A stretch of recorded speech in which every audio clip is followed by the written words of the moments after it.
Hello guys, welcome back sa Usapang Loan at Online Lending. To this video guys, pag-usapan natin itong cease and desist order po para po sa isang lending company na nakarehistro po sa Securities and Exchange Commission. Actually, ang SEC po ang nagbigay nitong cease and desist order. At kung napapansin ninyo or natatandaan ninyo, hindi ito ang unang pagkakataon na palabas ng cease and desist order po ang SEC sa Microdot Lending Corporation. So ilang beses na po itong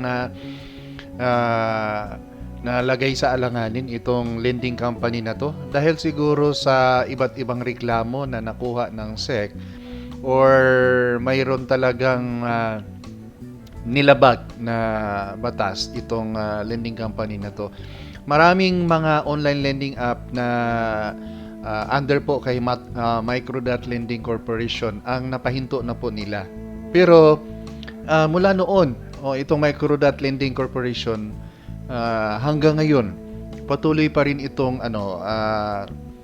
nag-operate sa iba't ibang online lending app. Mayroon pa silang mga lending app na hindi kasama dito sa listahan. Dito kasi binanggit dito sa cease and desist order ay itong MF Cash. Matagal na 'tong nawala ang MF Cash. Credit Cash. Itong Credit Piso I think 2025 nandito pa nagpapautang pa sila. Piso Loan Mart, Cash Baka last year. Pero ngayon wala na. Piso Mart or Piso Loan Mart wala na ngayon. Cash Mabilis.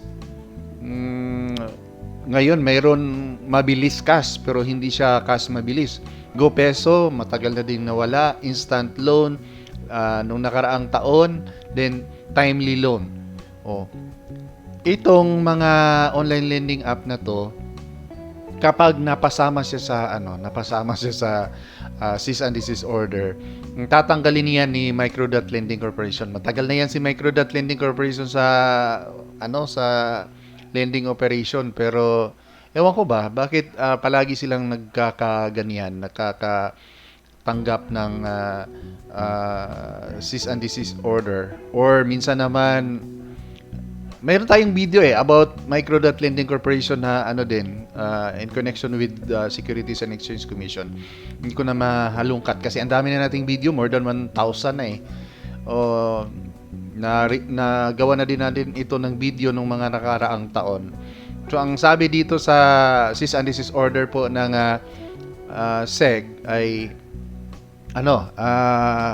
ipahinto itong mga operasyon na itong mga online lending app na yan. Although, yung mga lending app na yan, wala na yan. Wala na yan.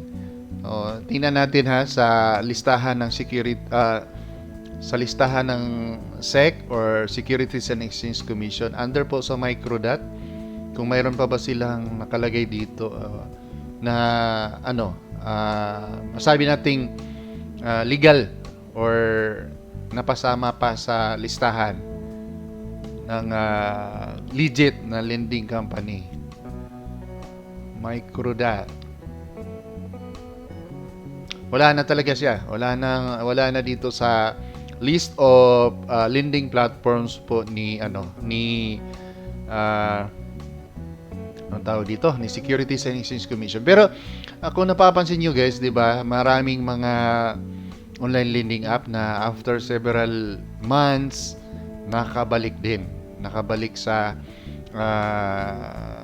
pagiging legit kuno dahil SEC registered uli sila. Ano ba ang mga online lending app na nakabalik na? 'Di ba? Mayroon tayong ginawa ng video nung nakaraan. For example, yung MM Loan. Not MM Loan.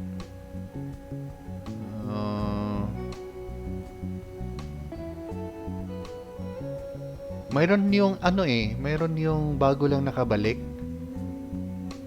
Pero wala na naman siya dito. Baka natanggal na naman. Copperstone. Yung Copperstone pala, yung Piso Forest, Poco Cash, Blow Peso, at saka yung Muka-Muka. 'Di ba? Ang Muka-Muka na ano din 'yan, na cease and desist order din 'yan, pero ngayon bumalik na naman sila. Nag-grant na naman yung ano nila, yung kanilang registration. So malay natin, baka one of these days makikita na naman natin uli itong mga, pero napapansin ko hindi po hindi na po nila binabalik yung mga online lending app na napasama doon sa cease and desist order. Ang ginagawa kasi madalas nila, hindi lang Microdot ang gumagawa niyan. Marami pa pong lending company. Siyempre, ang mura lang mag-develop ng bagong app. At wala kang makikitang, parang mag-start from scratch sila. Ganyan po ang ginagawa ng mga lending app.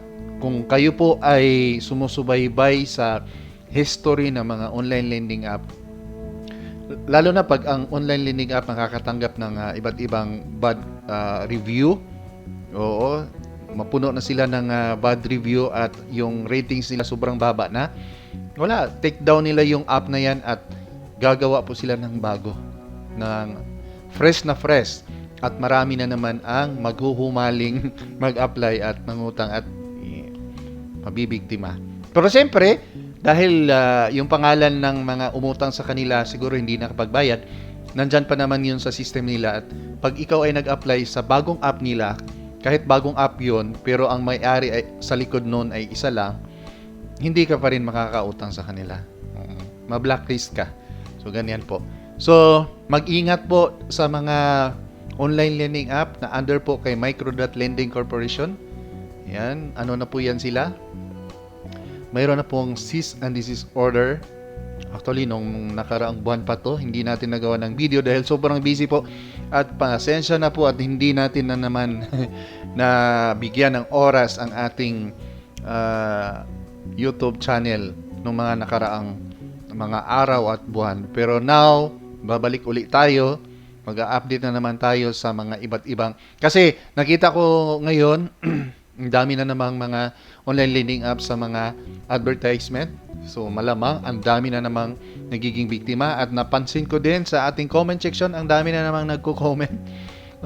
Ang dami na namang nagko-comment, nagtatanong at share na kanilang mga saloobin tungkol po sa mga karanasan nila sa iba't ibang online lending app. So, huwag nyo kalimutan ang mga online lending app kagaya ni MF Cash, Credit Cash, Credit Piso, Piso Loan Mart, Cash Baka, Cash Mabilis, Go Peso, Instant Loan, and Timely Loan. May cease and desist order na po yan, at kung nakita niyo po yan sa sa Play Store, i-share niyo po sa amin or mag-comment kayo po sa mga videos natin para mapansin ko at makita ko at ating titingnan. Thank you very much po. Hanggang sa muli. Paalam.